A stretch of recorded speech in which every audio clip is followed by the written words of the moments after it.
Assalamualaikum warahmatullahi wabarakatuh. Perkenalkan, nama saya Nur Alia, NPM 0915048041941, kelas A Administrasi Publik semester 6. Baik, sesuai dengan mata kuliah Hukum Administrasi Publik, di sini saya akan menjelaskan beberapa tugas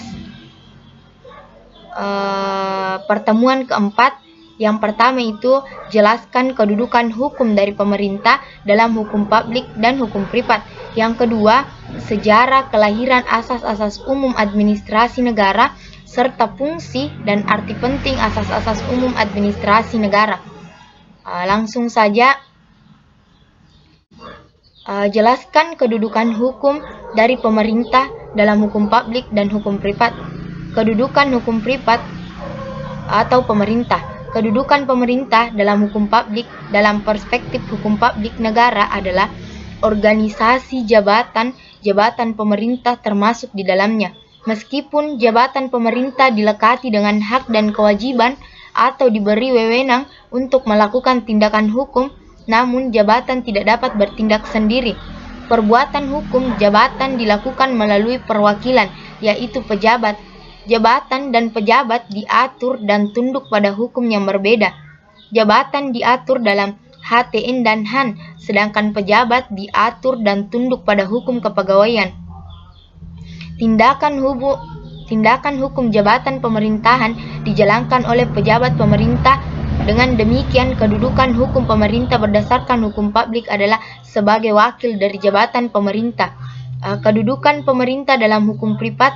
Dalam lapangan keperdataan, pemerintah bertindak sebagai wakil dari badan hukum, bukan wakil dari jabatan. Oleh karena itu, kedudukan pemerintah dalam pergaulan hukum keperdataan tidak berbeda dengan seseorang atau badan hukum privat dan tidak saling memiliki kedudukan yang istimewa dan tidak dapat menjadi pihak dalam sengketa kependataan dengan kependudukan yang sama dengan seseorang atau badan hukum perdata dalam peradilan umum.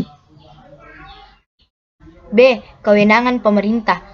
Dalam negara hukum yang menetapkan asas legalitas sebagai sendi utama penyelenggaraan pemerintah, wewenang pemerintahan itu berasal dari peraturan perundang-undangan.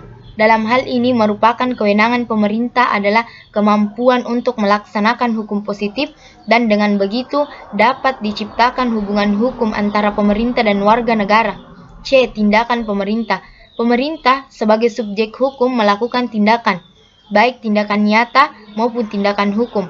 Tindakan nyata adalah tindakan yang tidak ada relevasinya dengan hukum dan oleh karenanya tidak menimbulkan akibat-akibat hukum.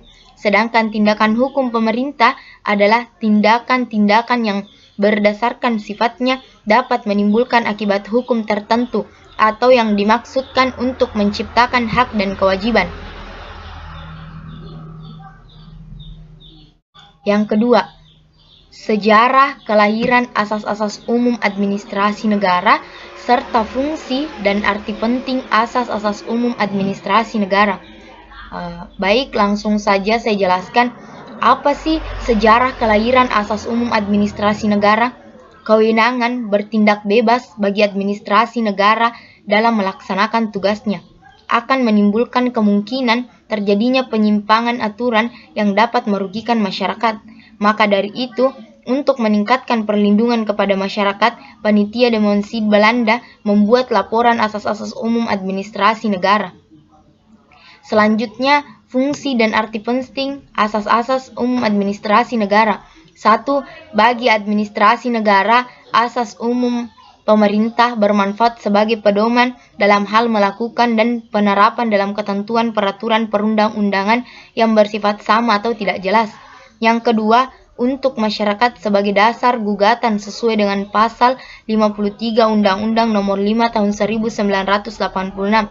Dan yang ketiga, untuk hakim tata usaha negara seperti yang diharapkan oleh pemerintah yang baik digunakan sebagai alat penguji dan dapat membuat keputusan yang dikeluarkan oleh badan tata usaha negara. Dan yang keempat, asas umum pemerintah yang berguna bagi badan legislatif dalam menerapkan undang-undang dasar. Mungkin itu saja yang dapat saya sampaikan. Apabila ada kekurangan ataupun pengucapan yang masih kurang, mohon dimaafkan. Billahi fi sabilil haq fastabiqul khairat. Wassalamualaikum warahmatullahi wabarakatuh.